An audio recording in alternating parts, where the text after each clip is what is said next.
This may seem strange, coming from a guy who calls himself MrMobile, but it's true. Tesla is the only car brand I've ever cared about. That's not to say I didn't love my first cars, both of them Chrysler LeBarons, because apparently I'm a glutton for punishment. But I loved those cars because of the freedom they represented. I love Teslas because of what they are. Because getting into one of these all-electric cars is as close as I've ever gotten to sitting inside the future. Today, a piece of that future will run you at least $66,000, but next year, it could cost you only half that. Starting at $35,000, the Model 3 announced in April is the most affordable Tesla yet. Despite living in a city with abundant public transit and abundant traffic jams, I ordered one of these 5-seat sedans alongside about 400,000 other people, and it should be ready sometime late in 2018.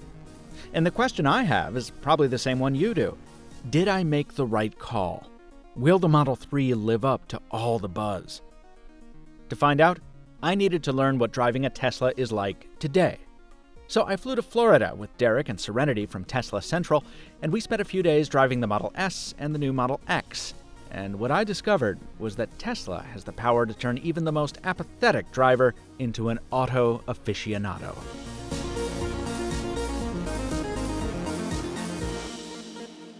Right up front, let me say that the cars we drove in Florida are better equipped than most Model 3s will be, with the full performance package, dual motors, and high-capacity 85 and 90 kilowatt-hour batteries, about 50% larger than what we're expecting in the base Model 3. Decking out a Model 3 like one of these will push it well past its starting price, and even then, you'll probably find things you don't love. The interiors of the Model S and X are attractive, with tons of trim options, heated and air-conditioned seats, and a really spacey windshield that blends seamlessly into the roof. But some parts, like the interior door handles, for example, feel hollow and plasticky. The mirrors are undersized, and blind spots are huge. And though the console display is overwhelming in its sheer size, the software is kind of dated looking, and it's oddly laggy at times too. And remember, these are the premium Teslas. Given how much cheaper the Model 3 is, I can't help but wonder just how many of these shortcomings will trickle down, and what new ones will crop up. I raise these concerns first because it's so easy to get caught up in the magic of the Tesla experience. These are cars which open the doors for you when they sense you approaching, cars which will drive themselves to meet you with the click of a button. They've got a cabin air filtration system that keeps you safe from noxious gases, doors that detect obstructions so they stop opening before damaging a neighboring car. Oh, and they drive themselves, too.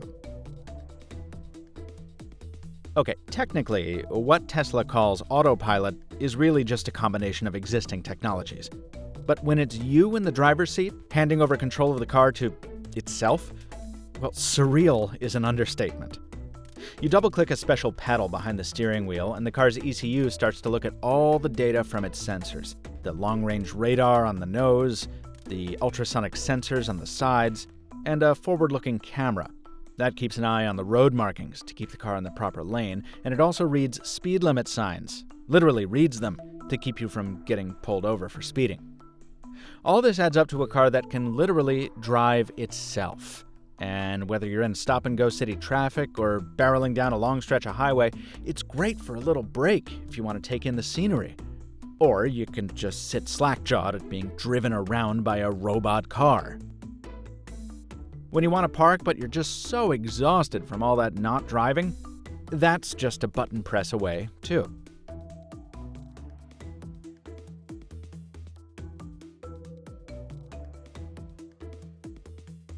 Now, while the base Model 3 will pack the necessary Autopilot hardware, the software that makes it work is an optional upgrade that'll cost more. Also, the implementation will be a little different. See, the instrument cluster on the current generation isn't there on the Model 3. There's just a single 15-inch monitor at the center line. So most people expect the lane-keeping graphics will be projected on a heads-up display right on the windshield. Also, I'm hoping for some other improvements. It can read speed limit signs just fine, but today's Tesla doesn't know a traffic light from a seagull or a stop sign from a gas pump. What that means is if there's no car ahead of you at an intersection, you'll just blow right through. The auto park system almost always takes more than one try to actually work. And more than once during my time behind the wheel, we came upon a poorly painted road or a hard turn the computer just couldn't deal with, which means it sounded an alarm and threw the control back to me, rather abruptly. Tesla CEO Elon Musk hinted earlier this month that by the time the Model 3 hits the road, it'll be fully capable of actually driving itself. We'll see. What'll that drive feel like? Well, you won't get a sense of it from looking under the hood. See, without a big internal combustion engine, all there is to see up front is a forward-mounted trunk, or frunk. The motors are down below, and they're pretty compact. They take their power from a huge battery running almost axle to axle under the cabin, whose mass keeps the car's center of gravity low. I tend to take turns aggressively sometimes, and it's impressive how well the Model S and X stick to the road. And if you're thinking all that extra weight means a slow car, well, look up how much torque an electric motor has. Or just watch this clip of Derek and me testing out launch mode in the Model X.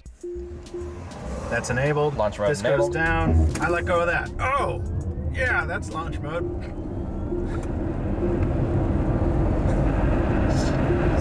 Ludicrous speed.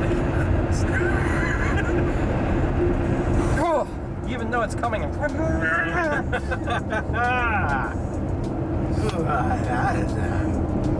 Now, the Model 3 won't ship with this kind of power by default.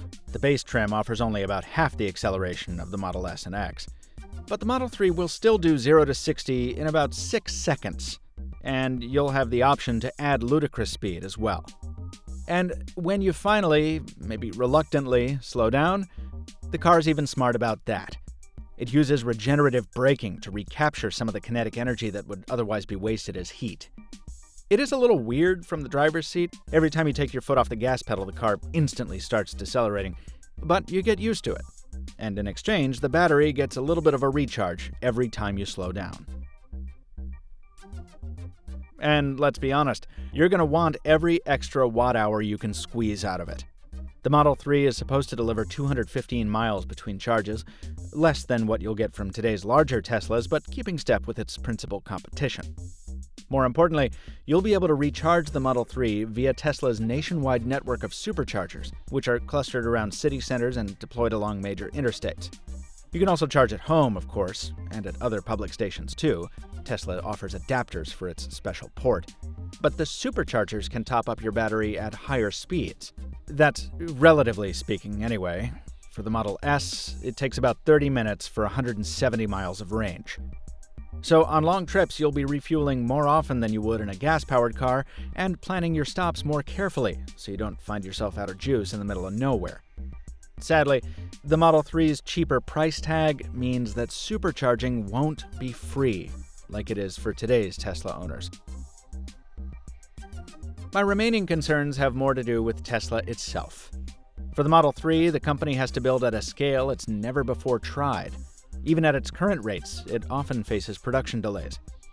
Also, you know those flashy Falcon Wing doors on the Model X? Well, they're kind of a mess. Sometimes they don't open or close properly, and while they do a good job of avoiding neighboring cars with their built-in sensors, they seem to have no qualms about ripping off a side view mirror. Good thing this was just a water bottle. Now, the Model 3 won't have those doors, but they're a good example of a highly touted feature that turned out to be more trouble than it was worth. And there's a lot we still don't know at this point. Recharging a Model 3 will definitely be cheaper than refueling a gas car, but how much will that supercharging cost? Also, there's the human factor to consider. People are still getting used to all the new technology packed into these cars. Some of them dozing off at the wheel after putting too much faith in the Autopilot. Others getting caught by surprise by just how powerful and heavy these cars are. And while there's a nice tax credit for buying an electric car in the United States, that credit gradually phases out once a manufacturer has sold a certain number of units. If so many unknowns are enough to dissuade you from ordering your own Model 3, no one could blame you. But if you just can't resist the urge to be part of the biggest revolution in transportation in a century, you can expect the Model 3 to have an even more profound effect than its pricier forerunners. I think it's going to do for electric cars what the iPhone did for smartphones. Democratize them. Push them from a niche audience into the mainstream. My favorite products are ones that make me feel like I'm living in the future. And nothing I've seen this year makes me feel that quite as keenly as the Teslas I drove in May and the Model 3 I expect to receive in 2018.